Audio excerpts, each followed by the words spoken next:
আসসালামু আলাইকুম সকলকে, আশা করি সবাই ভালো আছেন। তো এই দিকে আমি আজকে ডিমের ভুনা করব। তো ডিমগুলো ভালোভাবে ভাজার জন্য আমি তো তেলের ভিতরে একটু হলুদ গুঁড়ো দিয়ে দিলাম।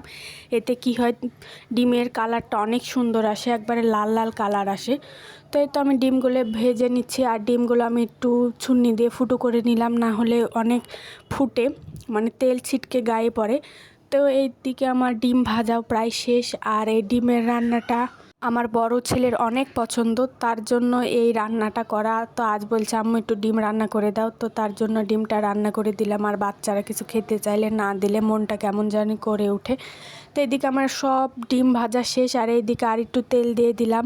এখন এই তেলেই পুরো রান্নাটা করে নেব। তো এইদিকে আমি পেঁয়াজগুলো কুচি করে রেখেছিলাম, পেঁয়াজগুলো দিয়ে দিলাম। আর এই পেঁয়াজ দিয়ে বেরেস্তা করে রান্না করলে এই রান্নাটা এত মজা হয়, মানে বেরেস্তা মানে একদম পোড়া পোড়া, মানে তিতো ভাবটা যেন না হয় এরকম করে বেরেস্তা করতে হবে। এই যে আমার বেরেস্তা করা প্রায় কমপ্লিট। এইখানে আমি একটু পানি দিয়ে দিলাম, না হলে পুড়ে যাচ্ছিল। আর সকল ধরনের মশলাগুলো আমি দিয়ে দিলাম। এই তো আদা রসুন বাটা, তারপরে এই তো জিরা গুঁড়ো, লবণ, আর এদিকে মরিচের গুঁড়া, হলুদের গুঁড়া, সব কিছু দিয়ে আমি এখন ভালোভাবে মশলাটা কষিয়ে নেব। মশলাটা যত ভালোভাবে কষানো হবে রান্নাটা কিন্তু তত মজা হবে। তো এদিকে আমার মশলা কষানো প্রায় শেষ। এই তো যে সুন্দর কালার আসছে মশলাটা থেকে, আর উপর থেকে এই তো তেলগুলো ভেসে আসছে, তার মানে আমার মশলা কষানো প্রায় কমপ্লিট। আর এদিকে আমি ভেজে রাখা ডিমগুলো দিয়ে দিব।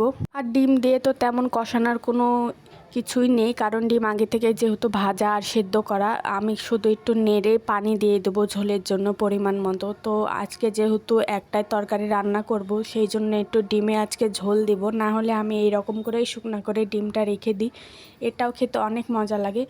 তো এইদিকে আমি সব ভালোভাবে নেড়ে চড়ে তো ঝোলটা দিয়ে দিলাম, পরিমাণ মতো যতটুকু আমার প্রয়োজন ততটুকুই দিয়ে দিলাম। এই তো দিয়ে ঢাকনাটা দিয়ে ঢেকে দেবো। আর ওইদিকে আমি আর এক রান্না করব, সেটা হলো রসুনের ভর্তা। মানে অনেক দিন থেকে আমার শুটকি ভর্তা খেতে ইচ্ছা করছিল, কিন্তু শুটকি তো আমার বাসায় নেই, যার কারণে রসুনের ভর্তাটা করা।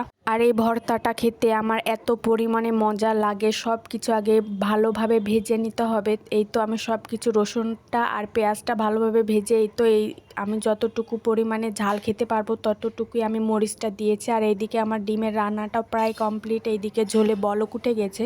তো এখন আমি রান্নাটা নামিয়ে নেব। রান্নাটা যেহেতু কমপ্লিট, আর এইদিকে আমি ভর্তাটা করতে লাগবো।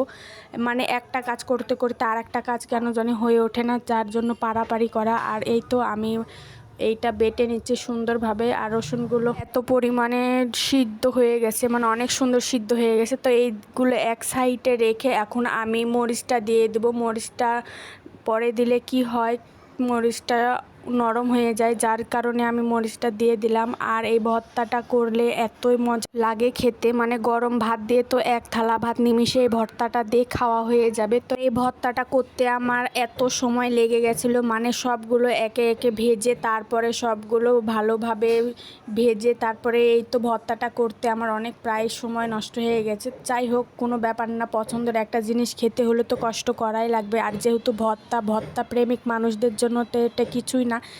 এইদিকে কথা বলতে বলতে আমার ভর্তাটাও প্রায় হয়ে গেল।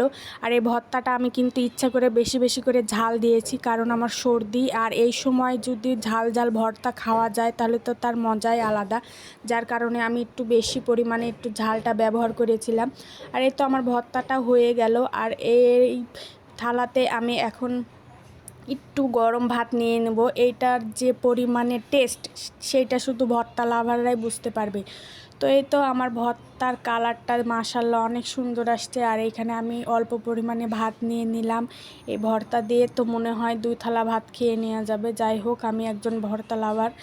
তো এই তো আমার ভর্তা করা শেষ। আর এই ভর্তাটা এখান থেকে একটু নিয়ে এই তো এত পরিমাণে মজা লাগে এই রকম করে খেলে। তো সবাই ভালো থাকবেন, আর আমার ভিডিওটা ভালো লাগলে অবশ্যই লাইক কমেন্ট করে যাবেন। সবাইকে আল্লাহ হাফেজ।